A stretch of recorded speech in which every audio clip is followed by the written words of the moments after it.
Hello, everyone. Welcome back to another episode of It's a Film Thing, the UWI.Film podcast. I'm your host, Jonathan Blackman, and today with me is returning to the show is writer, director, and UWI.Film alumni, Ijaz Ramdani. Welcome back. Thanks, dude. Hi, everyone. I brought here with me this time on my head. So today we're going to be talking about Letterboxd. Now, what is Letterboxd? Letterboxd is a social media site used for cataloging, logging, and reviewing films from all over the world. It's used by millions worldwide, and it's an app that Ijaz and I use a lot. So while we were talking one day, we came across a list of the 500 greatest films of all time, according to statistics. And we decided to go through and share what we considered to be the top 10 of those films. 500 greatest of all time. What makes a greatest film? Like, is it objective? Is it actually quantifiable by statistics? And are these statistics based on any kind of bias or implication? Because a lot of these films are, of course, from Hollywood or America. You also have films from across the world. So there's a lot of different factors going into it. So a lot of this list will be opinionated and from our opinions and what we think, our own ideas of what is objective and subjective. Because in film, it's kind of hard to be objective for a fact. Yeah, and I just brought my favorites because I like to talk about those. I have a few favorites too, but we'll get into that. So Do we double over? Do we have any of that? We'll see. Okay, number 10. Number 10. In no particular order, by the way. This is not like a rank. This is just 10 of my favorites. From 2016, The Nice Guys. The Nice Guy. Oh, I've been meaning to watch that. I haven't seen it. I've seen the clips online. I haven't seen it yet. It's really funny and stuff. That's it. Oh, that's the only thing you know from the movie? No, that's a line of dialogue. That's like punchline. That's like a recurring punchline and stuff. I just spoiled a joke for you. That's fine. I've seen the clip of Ryan Gosling screaming his head off, so it's fine. At which point, I think he does it for the entire film. When they break his arm. Or put it back into place. Yeah, that was hilarious. What is your, in no official order, number 10? Yeah, in number 10, again, no particular order, one of my favorite Wes Anderson film, The Grand Budapest Hotel. From 2014. It's actually my favorite Wes Anderson film as well. Excellent taste. I am obsessed with Wes Anderson's cinematography, his entire filmography, the way he directs, his production design, as I'm sure many of you are. He's a big influence on me, and The Grand Budapest, I think, just has all the best elements of his films, from the looks, from the colors. The colors in this film are incredible, and Ralph Fiennes' performance is utterly hilarious. He's great. I think the king's gonna behead you for mispronouncing Voldemort's name. But I was just gonna mention something about his stop motion animation. I don't think there's any in this film. I think there might be where Willem Dafoe's skiing down to go kill the main characters with his not vampire teeth. I think so. I think he played with some stop motion in that one. I can't remember where. I love dogs. I love dogs. And of course, Fantastic Mr. Fox. That's the best one of his stop motion films. Yeah? Okay. You like I Love Dogs? Well, okay. I think somebody on the couch doesn't seem to gel with Roald Dahl. I see. I think it might not be you. Please don't kill me. I'm begging. Let's move on to number 9. Ooh, number 9, in no particular order, the entire Indiana Jones trilogy, because there's only 3. There's only 3 of them, no more. Yeah, and the 3 consist of the 2 latest ones. No, it's the first 3, and they're perfect. You had me scared for a moment. No, I used to not really like Temple of Doom, and then I rewatched it this year or last year, the new one, and I think it's not my favorite because it's unapologetically not a kids movie. That is true. That is very true. I feel like Spielberg just goes out of his way to just hold you as a kid and just shake you violently and scream in your face. That is absolutely it. He does not care. He will traumatize any child in his films, which is something to be said, but that's Spielberg. I'd like to do that. Huh? Of course. I like to traumatize kids with my films. When I was watching Temple of Doom, it was That's a bit of a thing there. But it didn't traumatize me. Now, my number 9, again, no particular order, it would be... this is a film that I think is very important. I'm going to say it now. It's The Godfather. Again, no particular order, but I think The Godfather is a... I mean, it's The Godfather. What can really... I've never heard of this film. Can you tell me about it? Can you tell me about it? So The Godfather is this movie about, the Superman's dad, right? And Marlon Brando. Michael Shannon. See, what can really be said about The Godfather? It's a masterpiece. It's fantastic. Let's just move on. Listen, I cannot say anything that hasn't been said a million times before by people who are much smarter than me. I can tell you one thing about The Godfather that has not been said before. What is that? We would not have Megalopolis without it. We would not have Megalopolis without The God. That's true. That's true. Yeah, as I recall, you just came from the club.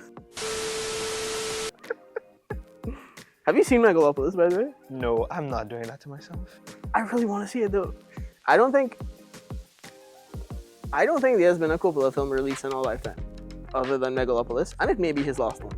That's a good point. So we should see it as an appreciation, I guess. Yeah. We kind of missed it though. It's not in cinemas anymore. Was it ever down? Yeah, for like 2 weeks. Of course it was. Moving on to number 8. Ooh. Okay. I should probably save this for number 1, but I'm gonna go with it now because I know it doubles over because it's awesome and it should double over. RRR! I don't hate the British. Please invite me to your country. I'd love to bring my film to festivals there. I don't hate the British. No one does. No one does. The British are absolutely fine. No, we're all comfortable with the British, of course. So I will say that I will just say number 8. I'll put RRR one time as well because that is also on my list. It's a film I discovered this year and it released in 2022. I only watched it this year and it's immediately one of my favorites. Wait, of all time. I told you about it. You told me about it, yeah, but I heard about it in the year it's released, 2022, and ever since I first heard about it, I was like, okay, I will definitely watch this. And it's only this year I finally got to it. I think if there's ever a perfect film, I'm not being biased, by the way. If there was ever a perfect film, it's RRR. Honestly, I would agree with you. It has so many elements that I think would make up a near perfect film. It is genuinely it has everything. It has you have friendship, brotherhood, you have action, you have comedy, you have dance numbers. It's everything. You also have the Punisher being punished. Exactly. It's great. Rest in peace. Rest in peace. No, RRR is international treasure. I cried. I cried too. It was genuinely that amazing. It was fantastic. For reasons other than involving the British, I promise. It's just a great story. It gets you in the feels, truly. Let's move on to number 7. So, what is your number 7? Black Sunday, 1959, Mario Bava, I believe. I should probably check Letterboxd for that. Have you heard of Black Sunday? Actually, I haven't heard of it. It is a black and white gothic daydream, or should I say, more accurately, nightmare. Oh. But like in the most wonderful way possible. It's like a black and white hammer horror film. Ah, okay. I see what you mean. It seems to be up your alley through the way you're describing it. Whatever makes you think that. Welcome Home comes out in 2 months. What's your number 7? My number 7 In no particular order. would be Alien. Alien, I again watched this film for the first time this year and immediately fell in love with it. Alien from 1979. It is what I would consider a perfect horror movie, especially since my specific type of horror that I love is sci-fi horror. That is really where my interest in it lies, and it's a classic. It has everything. I can tell you something about Alien. What would that? I've seen Prometheus and I've seen Covenant. I have not seen Romulus and I have not seen Alien. You haven't seen it? Nope. But that means you've seen Aliens, the second one. Nope. Okay, so you just haven't seen any. I like Prometheus. Okay, I like the idea of Prometheus. I can't seem to get enough of it, and when they just didn't go back to it and just had David show up and wave to the camera in the middle of Covenant. I know nothing about Prometheus. I will discover that on my own. But I will just say that the first Alien was genuinely fantastic. It holds up incredibly well, and even the xenomorph costume was. It's great. It's peak. It's fantastic. True cinema. I feel like a terrible horror director for not having seen Alien. However, I have seen the paintings of H.R. Geiger. So That should be enough for now. yeah, I think that should be enough now. Right, moving on to what would be our 6th on the list. I'm just gonna drop it. I think my favorite movie ever may be Ready or Not from 2019, The Radio Silence. Right or not? Oh, okay. Yeah, the bride who gets. Yeah. I'm actually not gonna spoil this. Watch it. It is probably the best film ever made. I am being very biased right now, but I love it. I love it with my whole heart and my whole soul, and I dream to make something as. It has everything. Like, how do you strike a balance between like genuine tension, comedy, and then comedy within drowning in blood? Okay, nobody actually drowns in blood, but they come really close. Like, there is enough blood in this movie to drown in. Like, it genuinely gives Tarantino a run for his money. And I'm very excited for part 2. I don't like sequels. I was thinking this would be perfect if it just stayed on its own, but they announced a sequel, and I will be the first to pay my money. Radio Silence, please call me. I will not be Radio Silence on you. That's fair. I have not seen it, but now I will bump it up on the list. I've done 6 paintings of that film. 6? Yeah, over, well, it's been what, 5 years since the release? Yeah, every year I rewatch it, and I'm like, I should paint this, and I do again and again and again. I love it. I love that movie so much. Your passion is very endearing, and I'm gonna move to a movie that I am putting on this list as a formality alone. It's funny you mentioned Tarantino. Blade Runner. It's funny you mentioned Tarantino because I'm putting Pulp Fiction on this list. Now, Pulp Fiction is fantastic. I love Pulp Fiction. It's great, but maybe it's just my thing. But Quentin Tarantino's films have never like gotten me in like.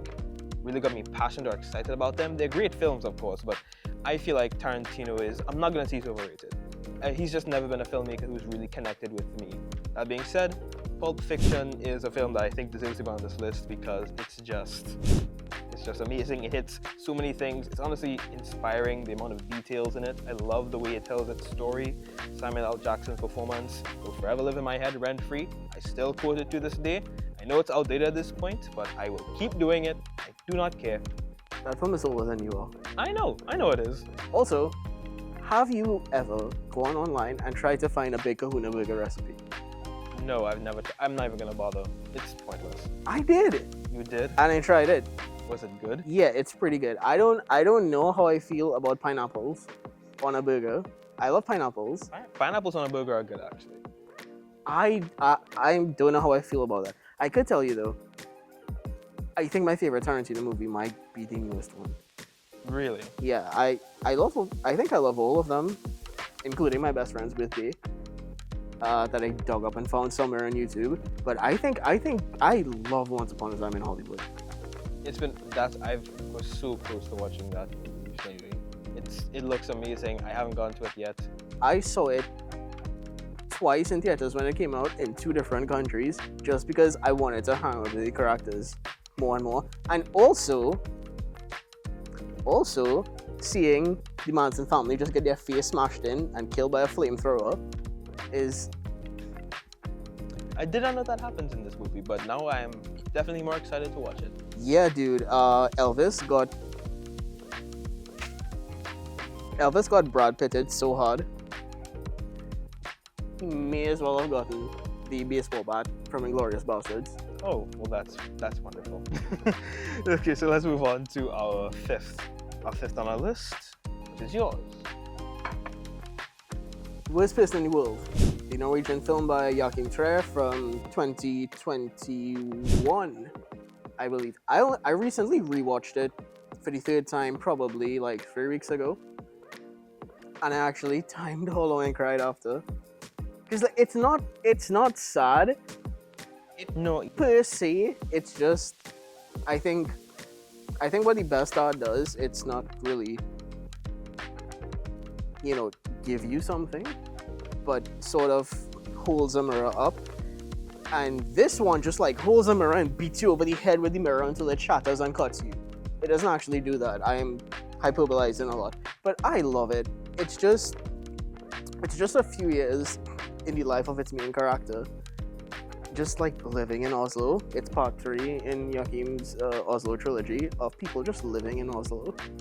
Yeah, no, the film is just her living, and Yeah.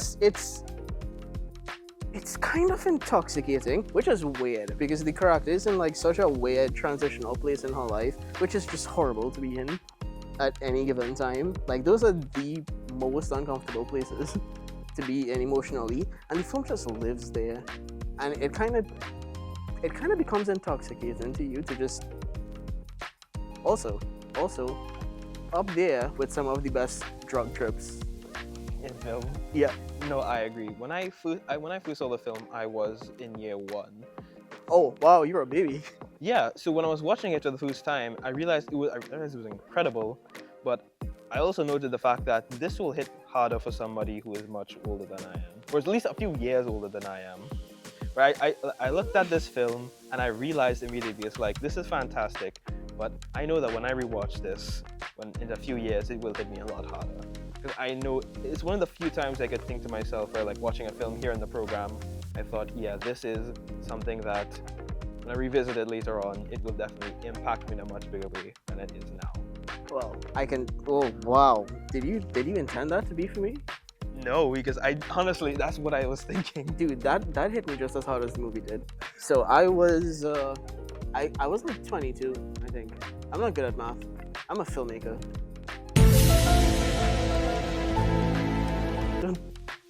Don't hold me to math standards. I was 22 or 23 or something when it came out, and I saw like, oh, it won Palme d'Or. I think it won Palme d'Or. Yeah. So I just rushed to watch it, and I loved it. But I loved it so much, but it didn't Click with you. It did. It just didn't. It didn't punch me. It didn't like knock me down. And then a few weeks later, now that I'm 27 and I watched it a few weeks ago, sorry. Oh my god, what you just said? Yeah. No, this is one of those films that I think you could come back to every year of your 20s and probably like early to mid 30s, and you could watch it every year and take away something else from it. Because it's like 4 or 5 years of just lived experience. And I am not a Norwegian girl in her 20s, but I live. It is invigorating, it is intoxicating, and you should watch it with subtitles. Do not dub this. Watch it with subtitles. So that was number 5, yeah. So my number 5, I'm going to put here Parasite. Parasite is a film I am obsessed with. Parasite is a film that when I watched it for the first time, it consumed my every waking thought. Like a parasite? Yeah.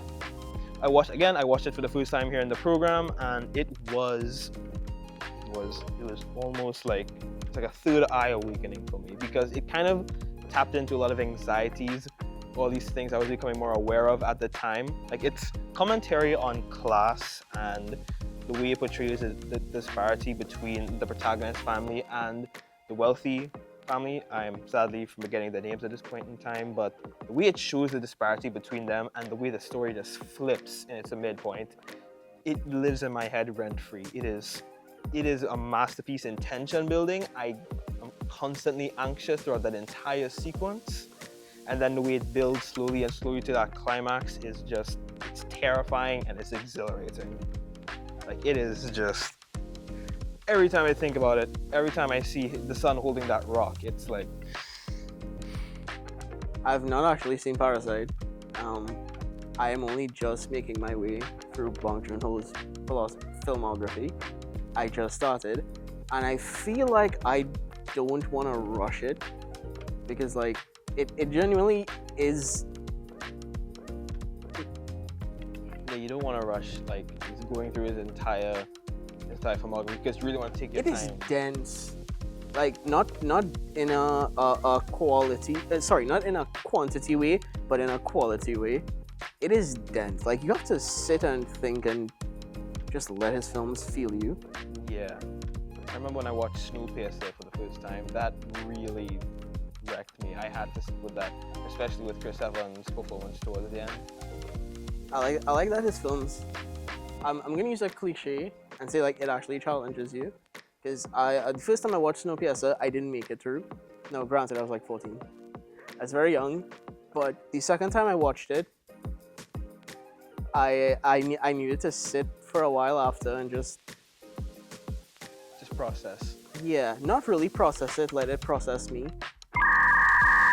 Also, have you heard the conspiracy theory that Snowpiercer is a sequel to Charlie and the Chocolate Factory? I have, and it's the funniest thing in existence.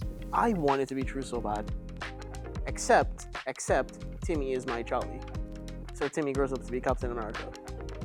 Paul Atreides grows up to be Captain America. Okay, so that was... Now moving on to our fourth film. So, what is your fourth? Oh boy. Again, in no particular order, Hereditary by Ari Aster. Ooh. Right. I didn't see this when it came out. I saw it years after. But I knew of it because a few years before it came out, I saw his film, his short film, A Strange Thing About the Johnsons, or something like that. That film messed me up for a good week. So I heard he was doing a horror. He finally got his feature film debut in like 2018, and I heard he was actually doing like a proper horror feature film as opposed to just like a social horror feature film. And I'm like, you know, I can sit this one out for a while until I couldn't sit it out anymore, and I watched it. And I wish I sat it out more, because I have never been more terrified of pools. Of just pools. The most terrifying thing in that film is the pools and a nut allergy, and also the demon. When was can you remember the last time a demon, or like the idea of the monster, has been terrifying in a horror film? Because I got shaken up. That's why I haven't seen Hereditary yet. I would prefer not to have that happen to me. That's why I like my sci-fi horror, where I can understand what the monster... What about Blade Runner, where you don't understand what's going on? Well, that I can just kind of go over with because, oh, it looks cool. It does look cool. It's a really good analysis of a movie without a movie. It is, honestly. Plus, there's the one scene in Blade Runner. If you've seen Blade Runner, oh god, you know what it is. It's the one. It's the fly in a delicious soup. The fly just kind of melts and ruins the soup. Just a little bit. So my fourth film would be Star Wars, because I'm obsessed with sci-fi, if you can't already tell. Star Wars, again, does you really have to talk about Star Wars? What's Star Wars? So my relationship with Star Wars is a complicated one, but this first film, I think, it changed cinema forever, quite literally. It was the first like major blockbuster, and Hollywood has been obsessed with them ever since. Like it changed everything. And my relationship with this franchise is fraught and complicated, and I will spare you all from it. But let's just say its current state I am not pleased with. But this original film reminds me of why I love the franchise that I didn't even necessarily grow up with. It's just something that reminds me of like that kind of indescribable magic of cinema. I just realized you would have been a kid when The Force Awakens came out. I was 12. I saw it in cinemas, and funnily enough, I didn't love it that much. I thought it was, oh, it's okay. Yeah, that's what Star Wars did to itself. That's what Star Wars did. What is your favorite thing about the original film? I can tell you my favorite thing about that original film, amazing as it is Luke Skywalker's haircut. It is so 1970s, a galaxy far, far away, long ago, and he has the most 1970s haircut ever. I think my favorite thing about it is just like the tiny little details of world building. It's like I'll forever be obsessed with the detail of the blue milk. The fact that there's just blue milk in Star Wars will never not make me smile. Okay, now I have another problem with The Last Jedi, because there's white milk in The Last Jedi. I want to see where the blue milk comes from. Let's not think about that. Lucasfilm, make it, you cowards. I don't want to think about the creature where that milk comes from. No, let's do it. What lives on Tatooine that is blue? It's probably not the creature itself, it's just a liquid, it's the milk, so let's not think about it. Wait, isn't there like a bounty hunter that's blue? Not Thrawn, it's like an actual bounty hunter. There's too many to think about. There's a lot of them, I'm sure. Okay, my headcanon is that blue milk came from that bounty hunter and his species. Like they just used them as cows. I didn't want to think about it. Okay, You should go back and watch Star Wars with that information in mind. I'd rather not. Let's move on to number 3. I want to film. try blue milk. What do you mean by that? Go to Disney World then. Go to Disney World, try the blue milk. Capitalism, yeah. Let's move on to the third film on our list. What is yours? Oh, number 3. Oh, wow. Okay. So for my number 3, I'm gonna cheat and put 3 films because I kind of consider them an unofficial trilogy because they're not a trilogy. They're a trilogy in my mind. You already did about Indiana Jones, so go ahead. Nothing is secret. Oh, yeah, that's true. So 1931's Dracula with Bela Lugosi, 1959's Dracula with Sir Christopher Lee, and 1992's Bram Stoker's Dracula with Gary Oldman. Who is this Dracula character? It's not important, I guess. You know who is important though? Edward Cullen. Ah, of course, yeah. Yeah, his parents got killed when he was younger and he decided to put on a bad costume and shine. Peak cinema. I agree. Yeah, and somehow he got an Irishman to put on a fat suit and an Italian accent with it. I've never seen Twilight. You need to see Twilight. It is the funniest. It is the funniest franchise in the world. It's so funny. But no, these 3 Dracula films, they're so everyone each because they're all essentially reboots. I mean, the character's public domain, so I don't know if they were reboots at the point. At the time that they were made, I know 1931 definitely wasn't. But each one kind of tries to do the opposite of what the previous one did, and so it has its like own distinct identity instead of just like copy paste. Yeah. And also, it's kind of like a benchmark for where vampires were, or where like horror was in pop culture at the time. Because the 1931 film for Universal is like, it's such a landmark. Bela Lugosi is such a landmark. Everything for horror. And then Christopher Lee comes along, and he just doesn't speak for most of the film, and it's somehow great. And he just beats up Peter Cushing. It's also the 1959 Hammer horror. This one, Christopher Lee, the 1959 Hammer one. I love Hammer horror, dude. Like they just do these. I hesitate to call it just like Technicolor, but the colors. It is gorgeous. The way they can take color and just make it creepy. Like they take like just colored gels and make it creepy. I love it. And it kind of like subverts, not subvert, but it does the opposite of the Dracula story in a lot of ways, thereby kind of like pulling itself away from the 1931 version. And then Francis Ford Coppola came along after making The Godfather and Apocalypse Now, and he just threw paint on it. He just like splashed it with paint, and then more paint, and then more, and then some more. And also, it is my second favorite performance. Bram Stoker's Dracula, that is, has my second favorite piano performance. Really? Yeah. That one is one of your favorites. I know where the bastard sleeps. No, you know what's my favorite? Bill and Ted. Of course it is. That makes sense. I can agree with that. Bill and Ted Excellent. makes sense. So my third pick that I would have here is Babylon. So Babylon is, I would say, my current favorite Damien Chazelle film. The only one I've seen at this point is Whiplash. That's right. I have not seen La La Land yet. Buddy, I'm gonna stop this podcast and just make you listen to the soundtrack. No, that will come in my own time. Yeah. But Babylon is a movie that was severely underrated when it came out. I remember desperately wanting to go see it in cinemas, but I missed the 2-week window when it was out, and I've regretted it ever since. When I finally got to see it at the start of this year, like I watched it on January 1st of this year. Oh wow! And that was like start the year.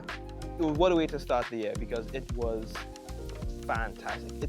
The ending montage is kind of like infamous at this point, but the entire film is just like, it is a film about the love of cinema, which I admit is a kind of like, we're filmmakers, of course we love films about, talking about the history and the arts and love of cinema, but I can't help it. I was everything. It was just there's a particular sequence in the film about the first time, because the film takes place in the 1920s in the silent era, and then we see the progression into the era of sound, and the scene where we see the directors and the actors like learning for the first time how to work with sound and how difficult that transition was for them, and how just the need to get this film done and out and go home for the day kind of led to the like sort of like decrease or the change in the way films were around the 50s before they got comfortable with it, at that kind of uncomfortable period. That was both funny, tense, and absolutely hilarious. It's like the thing I can compare to the most is The Bear. It was tense and funny. That sequence alone. I've not thought of that comparison. Oh, here's the thing. So you've not seen Damien Chazelle's film about the love of Hollywood, La La Land. No. I've not seen Damien Chazelle's film about the love of Hollywood, Babylon. I know that there will come a time when I need that like silent era worship in my life, because right now rewatching Sunset Boulevard has me like, you know, still jacked up on that. There will come a period in my life where I just need some 1920s worship, and I will go back to Babylon and go to Babylon for the first time and experience it for the first time. No pun intended. I don't actually want to go to Babylon. That sounds terrifying. Yeah, but you know. Wait, is this the one that Brad Pitt has the creepy mustache? Yeah. Nice. All the more reason to watch it. We love creepy mustaches, don't we? Yeah. Thanks, Henry Cavill. Oh my god, the $400 million mustache. Let's move on to our second one. So, what is your second? Ooh. I know this is not an official list. Okay, fine. Sing Street. Do you like musicals? I like musicals. Do you love musicals? I can agree with musicals. Do you like film that has music, Yes. but isn't quite a musical, but isn't not a musical? Then Sing Street's for you. It's a 2015 film set in Ireland about a bunch of Irish kids who start a band. It's a lot more than that. It's about... Oh, I heard of this film. Okay, now. Yeah, it's Sing Street is where they sing on the street. Okay. That is actually a scene in the film though. Like, the name is not what you think it is, but they actually do shoot a music video on just like these streets of Ireland. I think it's set in the... Okay, yeah, it's set in the 80s, so this would be like during the Troubles. Oh.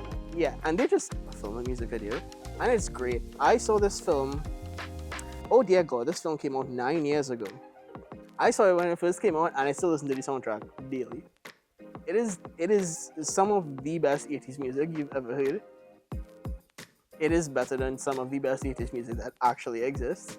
And I'm kind of genuinely upset that the fake band from this movie didn't go on to make more music, because it was just so good. But also, I cried, and if a movie can get me to cry, it wins. My second film would be Spider-Man Across the Spider-Verse. Because I love superheroes. The two of us love superheroes. We are gonna have to restrict ourselves from talking about our love of not specifically superheroes, but comic books in general and the medium. we could have like episodes of a separate podcast for that. Genuinely, we could. So we will spare you all from that. But Spider-Man Across the Spider-Verse is, if you ask me, two of the best superhero films of all time. The other one being Into the Spider-Verse, the one before it. Those are, if you ask me, the two best superhero films ever made. Not just because they capture what's great, the best about superheroes, but also as a film, as an animated film, they push the medium like nothing else, and I am left utterly astounded by it every time I rewatch it. Like, they're not necessarily like my favorite films in the world. I love them. I like genuinely do adore them. But they're not like my favorite films in the world. However, I will push what you said one step further and put them like not just on favorite like best superhero films, but like best films, like straight up films. They're so good. I think the first one like got an Oscar. yeah, it did. Right? Which is not really, you know, Yeah, that's the mark of no, but a great film. But the Academy has messed up a lot with, like, you know, best animated film winners. So that one getting its flowers is deserved, and it's just, what can be said about Into and Across the Spider-Verse? It pushes the limit in terms of animation in ways I've genuinely never seen before. It left my jaw dropped seeing the things that those artists were capable of doing. As well as the story, what they did with Miles Morales, who's a character I love so much. I loved him so much because of the first one. So seeing Miles' story and specifically the themes he had of like trying to find his own way despite so many other people, other members of the Spider Society just like really bearing down on him and telling him, there's the only one way you can do this. He's like, no, I can find another way. That's the whole point of me being Spider-Man. That is amazing. And then I'm just getting into the reason why I love Spider-Man. So we've both been like avid comic book readers for around 2 decades at this point. About, Yeah, right? There was a time when I still do. Like, those are film and comics are separate mediums. You tell different stories and you do different things with the medium, right? I stopped expecting long ago for a film to just capture a comic book. And then Spider-Verse came along and just like slapped it on screen. Like the entire Gwen's entire world is just Robbie Rodriguez's art. It is, and it's gorgeous. It's I don't say this lightly. Spellbinding. Or should I say web spinding? Never mind. Don't say web spinning. It is web spinningly good. That's something Benny would say. It would. God, I miss Benny. Shout out Benny. And so we come to our last film that we'll be discussing. Our first film, well, I guess you could say number one. None of this is ranked, but we consider the last one. The last one. So what would be the last film on your list? Well, if any of you guys are intending to watch my film Welcome Home when it comes out, you can probably tell that I love The Witch by Robert Eggers from 2015. Like, I love all the movies that I speak about, but I don't think any film has like subconsciously like physically influenced the way I write and direct and shoot things in the way that The Witch has.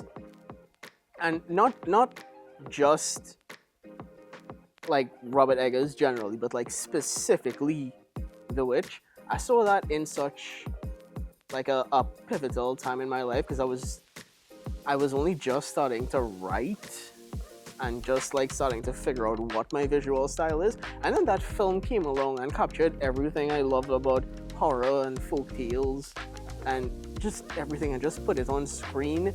And it's like kind of now my benchmark for a perfect film. Because also it is tight. It is 90 minutes and it flies by. First time I watched it, I was not very like used to slow films, so I thought it was just the slowest thing ever. I rewatched it 2 weeks ago to prepare for Nosferatu coming out next month. Yeah, no, those 90 minutes fly by, pun intended. Have you seen it? I have not seen it. I will do a binge of Robert Eggers' filmography before I go to Nosferatu. That'll be a very damaging binge, I know, but you know, I think it'll be worth it. I'll do it with you when I just finish The Northman again. I will watch all 3 again. Also, his short films are now on YouTube. They are so solid. They're really solid. But like, no, there's a special place in my heart for The Witch. I love Black Phillip. He is probably the best animal to have ever lived. I love cats and dogs, but this black goat has won my heart over. The way he killed her dad, the way he possessed those kids, I love this goat. The way he turned into a man and possessed and convinced Anya Taylor-Joy to sell her soul. But no, I love The Witch specifically because I can't escape it. In the way I think, in the way I write, in the way I see films, it's there. It's got its hooves in me. Pun intended. I love you, Black Phillip. Please be my friend. It's very funny how your last choice was that for you because that's what my last choice is. Okay, I'm very curious. Yeah, because my last choice is, again, this is perhaps the most guilty pleasure, not even a guilty pleasure, but the one that I'm putting above because I just love it so much because of how pivotal it was to me.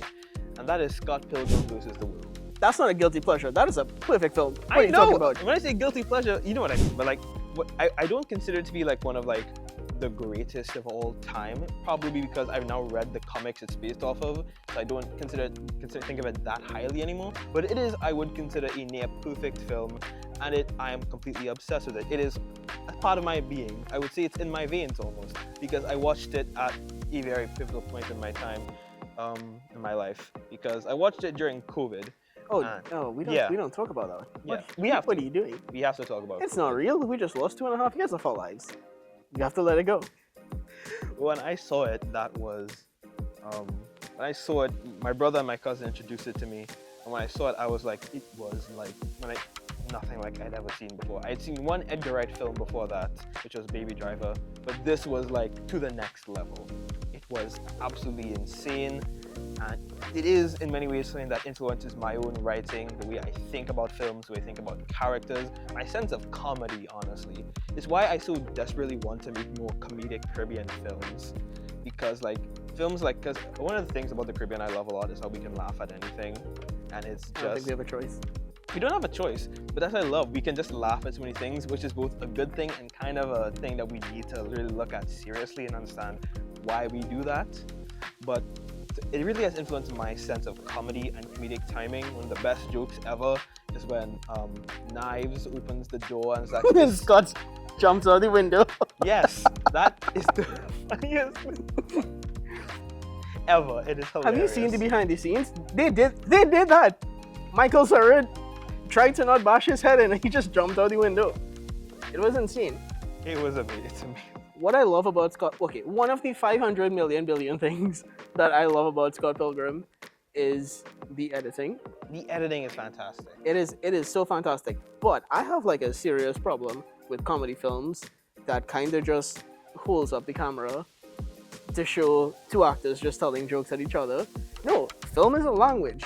Use the language as jokes, and that's what they do. How many times in Scott Pilgrim they made jokes solely with the editing or the sound, or with just like a tilt of the camera when Scott jumps out the window? Exactly. They do it so well. There's so many examples I could think of where, like for example, when Lucas Lee is walking off and Chris Evans looks at this one's like, that's actually hilarious. And then they whip pan back to Scott and it's done so well. Lucas Lee, dude, every actor is so distinct in that, and the direction is a character It is. in itself. I saw Scott Pilgrim when I was 13 on opening day. On opening day. Wow. I saw it when I don't think about how old I was in COVID because then it just makes me do this. Because now I'm all of a sudden. I don't know what is the C word you keep bringing up. I have no idea what you're talking about. Does the word quarantine mean anything? You just said word and then you like went silent for a bit. Oh, okay. So it's blanked out. Okay. Yeah, no. Whenever I just think of Scott Pilgrim. Honestly, so do I. Always think of Scott Pilgrim. That's our message for today. Always think of Scott Pilgrim. And so that is the end of the podcast today. Thank you all so much for listening to us rant and talk about the films that we love, because ultimately we do this for the love. All the stresses and our challenges of filmmaking, we ultimately do it for the love of it, and we just love watching movies and we love talking about them. So we encourage you all to diversify your taste, watch more films, and talk about them with your friends. And also, if you've not seen any of these films, like, go forth. They are amazing. Jonathan, thanks for having me on. Of course. It is super weird, but also super nice coming back on the podcast as not a student, but alumni.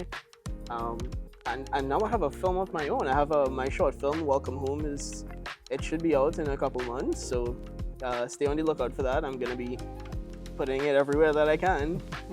And it was really nice to come back and chat with you guys. Always glad to have you here, man.